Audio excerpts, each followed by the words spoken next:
Good afternoon, everyone. As Dion said, my name is Stephen Redfern. I serve as the police chief here in Boulder, Colorado. Today I'm here to give you very preliminary information about an attack that occurred here in downtown Boulder at about 1:26 p.m. today.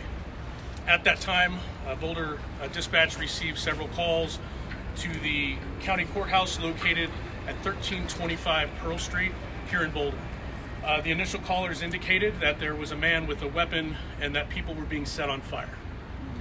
The initial response by our officers, we were on scene very quickly.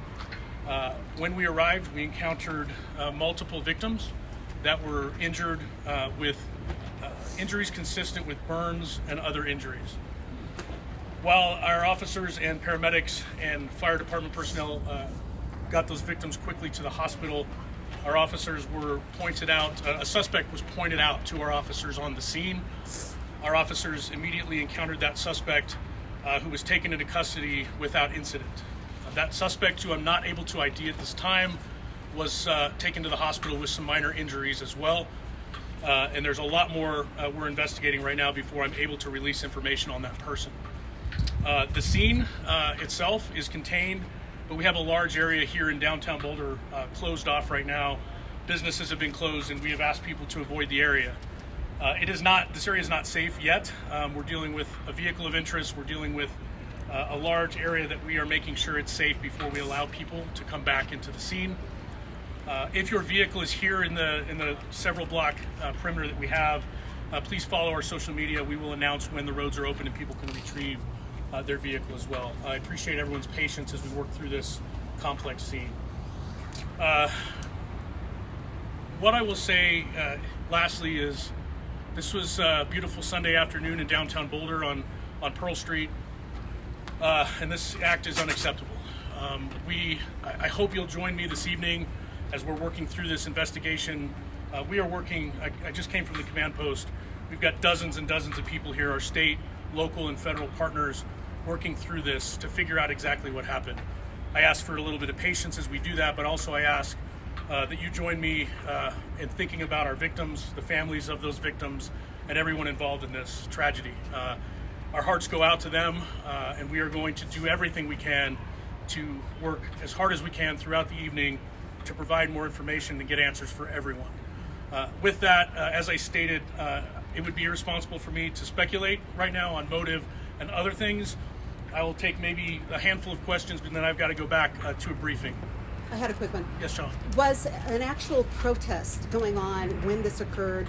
Were a group of people gathered and were words said that would indicate this had anything at all to do with that protest? So what I will tell you, on Pearl Street, it's a walking pedestrian mall downtown here. There was a lot of people out.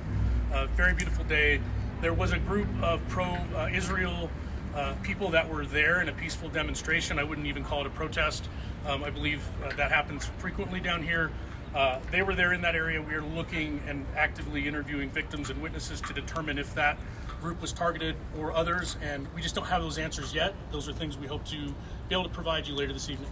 FBI is already calling it a targeted terror attack. Mm-hmm. Would you also refer to it as a terror attack? So I've been in contact with our local FBI multiple times. We are in contact with them here. We are not calling it a terror attack at this point. Again, it's way too early to speculate motive. I know there's a lot out there on social media, but I ask people just to give us a little bit of patience while we work through a really complex scene. A lot of witnesses were here. We've taken them to another location to debrief them and interview them. As we do that, I think the picture will become more clear. But it would be irresponsible for me to speculate on motive this early on. We're only a couple hours into this thing. About the suspect, can you confirm the description about him? Because we know any picture running in social media. I haven't seen it, and I wasn't here when he was arrested. All I know is it's an adult male. We're working to identify that person. We're working to figure out where they're from, and we're in contact with our federal partners as well as we figure that out. Was something thrown at the group? That is being investigated as well. So our initial call, as I mentioned, was a report that someone was setting people on fire. That is fairly consistent with the injuries that we found on scene, but we're not 100% certain how that happened, and that's what we're doing to interview. There's a lot of witnesses that we're interviewing. I suspect within this evening, we'll have a better idea of exactly how those injuries occurred. Are you guys going to have additional security for Jewish and Israeli people helping the hostages because this is a weekly occurrence, are you guys going to now have some additional security measures to protect youth in Boulder? So what I will say is, again, I cannot confirm right now that this was targeted at a specific group of people. We understand that there's a lot of tensions right now and a lot of issues in the United States and everywhere. Once we have a clear motive, we will react accordingly. And if that motive was a group was targeted, we will absolutely step up and ensure that additional security, additional presence. We want people to feel safe no matter what they're here for. How many people were injured? I don't have an exact number. What I will say is multiple. I can confirm that Boulder Community Hospital received multiple patients, and some of those patients were transferred to other hospitals. Right now, we have detectives working to find out specifically the number. Again, hopefully later this evening we'll have an exact number. Right now, I'll just say multiple. Any life-threatening Take like injuries? one more question. Any life-threatening injuries? I believe so. What I'm being told is there are a range of injuries from very serious to more minor. And again, I just am, my heart goes out to those victims, and we're keeping them in our thoughts, prayers, and minds as they recover. I got to go back to the command post. Can you save this call? And I'll tell you that we are going to have another update later tonight. We will post that out and we will live stream it as well. So follow our social media for the next update. We will have another update for you this evening. Are you going to Thank you. expand the